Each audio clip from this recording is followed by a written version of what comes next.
साथियों, आज हम कार्ल मार्क्स के बारे में चर्चा करेंगे। कार्ल मार्क्स के विचारों के बारे में विस्तृत जानकारी करने से पूर्व हम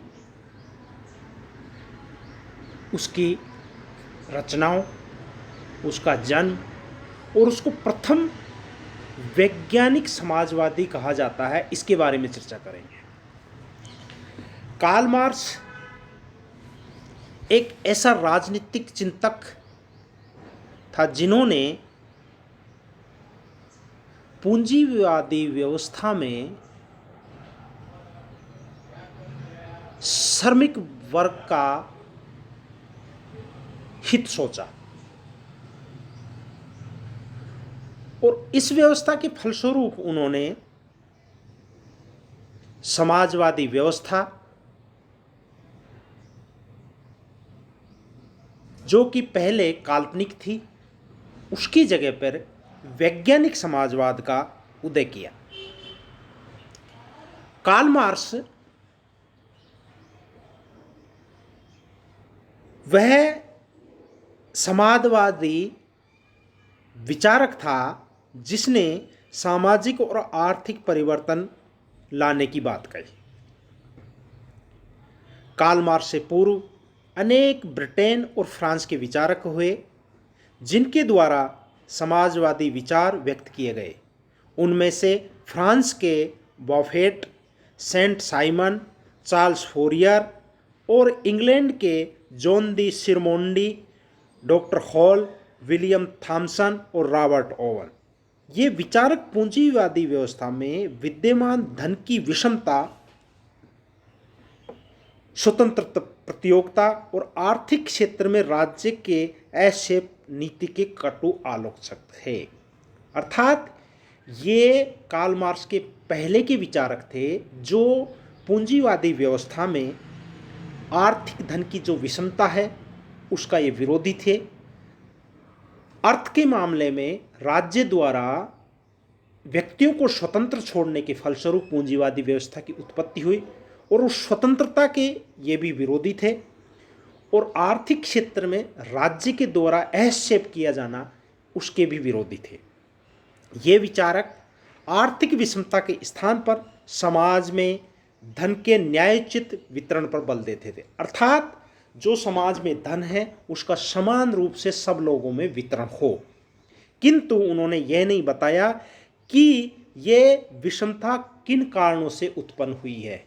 अर्थात उन्होंने ये तो बताया कि समाज में जो धन है, जो संपत्ति है, उसका सभी व्यक्तियों में वितरण कर देना चाहिए, लेकिन उन्होंने इस बात का उल्लेख नहीं किया कि जो समाज में असमानता उत्पन्न हुई है उनकी क्या कारण है, उनका उत्पादन की विधियों से क्या संबंध है। उन्होंने समाज की प्रगति और विकास के नियमों को समझने का प्रयत्न नहीं किया। इन लेखकों द्वारा न तो परिवर्तन घटनाक्रम की कोई व्याख्या प्रस्तुत की और न ही विद्यमान अव्यवस्था को सुधारने के लिए कोई व्यवहारिक दर्शन प्रदान किया। वेपर ने इसके संबंध में ठीक ही लिखा है कि उन्होंने सुंदर गुलाब के फूलों की कल्पना तो की परंतु गुलाब के वृक्ष के लिए कोई धरती तैयार नहीं की। अर्थात उन्होंने समाज में जो आर्थिक विषमता है वो किन कारणों से हुई इसके बारे में चर्चा नहीं की। उन्होंने ये बात बताने का प्रयत्न किया है कि जो समाज में अव्यवस्था है, जो पूंजी व्यवस्था है, उसमें जो पूंजी है उसका समान लोगों में वितरण कर देना चाहिए। लेकिन उन्होंने इस बात का कहीं भी उल्लेख नहीं किया कि ये किन कारणों से हुई, इसकी उत्पादन की विधियों से क्या संबंध है, उत्पादन की पद्धतियों से क्या संबंध है।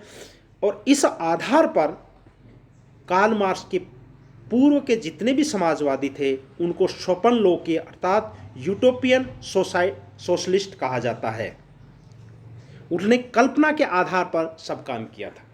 कार्ल मार्क्स लिखता है कि अभी तक सभी दार्शनिक जगत का विश्लेषण करने में लगे रहे हैं, परंतु दार्शनिकों का मुख्य कार्य जगत का विश्लेषण करना नहीं वरना उसको बदलना है।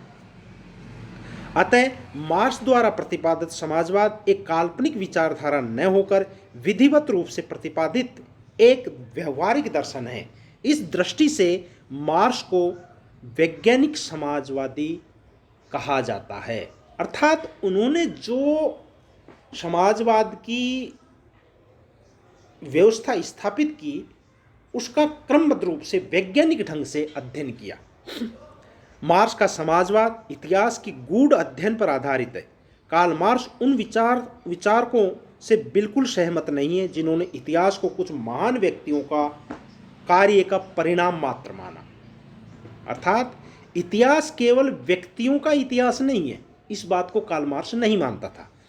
इतिहास के विकास को समझने के लिए उसके द्वारा हीगल की द्वंद्वात्मक पद्धति को अपनाया गया और उनका विश्वास था कि आर्थिक शक्तियों के आधार पर ही इतिहास का विकास हुआ है।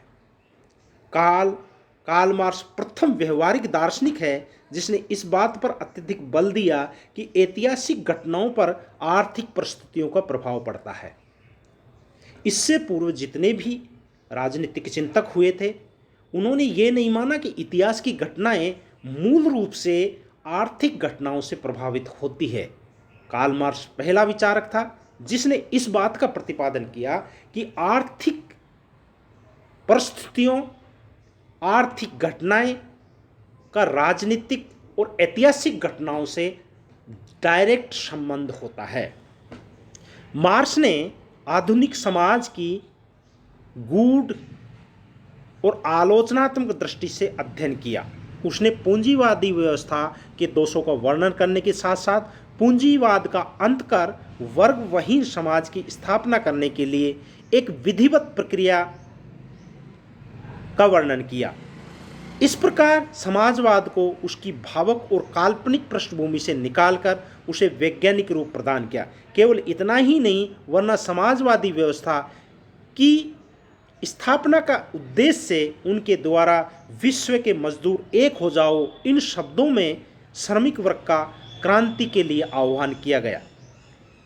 उनके द्वारा श्रमिक संगठनों के लिए भी भरकस प्रयास किए गए और उन्होंने 1864 में प्रथम अंतर्राष्ट्रीय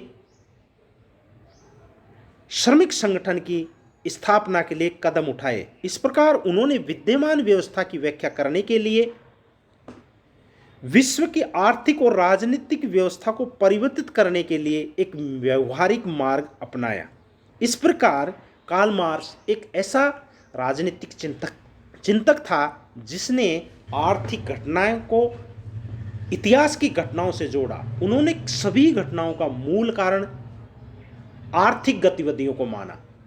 अर्थात उन्होंने जो वर्तमान में जो भी घटनाएं हो रही है उनके मूल रूप से अर्थ से संबंधित माना और उन्होंने ये कहा कि एक संपूर्ण मजदूर एक होकर इस पूंजीवादी व्यवस्था को नष्ट करेंगे और उसके बाद में एक समानता रूपी व्यवस्था स्थापित होगी जिसके आधार पर संपूर्ण विश्व सुखमय, शांतिमय इस तरह से जीवन व्यतीत करेगा। कार्ल मार्क्स का जन्म जर्मनी के एक मध्यम परिवार में हुआ, लेकिन कार्ल मार्क्स 6 वर्ष का था तो उसके माता पिताओं ने यहूदी धर्म को त्याग कर ईसाई धर्म अपना लिया। कार्ल मार्क्स एक प्रतिभावान विद्यार्थी था और उन्होंने निम्न तबके अर्थात पीड़ित वर्ग के प्रति सदा से ही सहानुभूति रखी। उन्होंने कानून की शिक्षा छोड़कर दर्शन और इतिहास का अध्ययन प्रारंभ किया और इस आधार पर उन्होंने 1848 में जेना विश्वविद्यालय में डेमोक्रेटिक एंड एक्सक्लूसिव प्राकृतिक दर्शन में निबंध पर पीएचडी प्राप्त की। इस आधार पर कार्ल मार्क्स निम्न तबके के प्रति बहुत उदारवादी था, उनके प्रति उसका दृष्टिकोण बहुत ही सराहना था और वो इस पूंजीवादी व्यवस्था को नष्ट करके और एक समतावादी समाज की स्थापना करना चाहता था। इसके आधार पर उन्होंने निम्न रचनाओं की भी की, जिसमें पहली है पवित्र परिवार, द होली फैमिली 1844 को, दरिद्रता का दर्शन पॉवर्टी ऑफ फिलोसफी 1847, साम्यवादी घोषणा पत्र द कम्युनिस्ट मैनिफेस्टो 1848 को, द राजनीतिक अर्थव्यवस्था का विवेचना क्रिटिकल ऑफ पॉलिटिकल इकोनॉमिक्स। एक बुक महत्वपूर्ण है वैल्यू प्राइस एंड प्रॉफिट 1865, और उससे भी महत्वपूर्ण जिसने विश्व पर कार्ल मार्क्स को सबसे महत्वपूर्ण स्थान दिया, जिसको सब लोग जानते हैं, दास कैपिटल 1877 में। इसके अंतर्गत पूंजी के अन्य 2 खंडों को एंजल्स ने कार्ल मार्क्स की मृत्यु के बाद मार्क्स के पूर्ण और अपूर्ण पत्रों को एकत्रित कर 1885 और 1894 में प्रकाशित किया। इस प्रकार कार्ल मार्क्स ने अपने संपूर्ण दर्शन में पूंजीवादी व्यवस्था और श्रमिक वर्ग, अतिरिक्त मूल्य का सिद्धांत, वर्ग संघर्ष के बारे में, राज्य और शासन के संबंध में, प्रजातंत्र, धर्म और राष्ट्र के संबंध में, इतिहास की आर्थिक व्याख्या और द्वंद्वात्मक भौतिकवाद के बारे में उन्होंने बहुत विस्तृत से लिखा है और चर्चा की है। आज बस कल इतना ही। कल हम द्वंद्वात्मक कार्ल मार्क्स की द्वंद्वात्मक भौतिकवाद के बारे में चर्चा करेंगे। जय हिंद, जय भारत।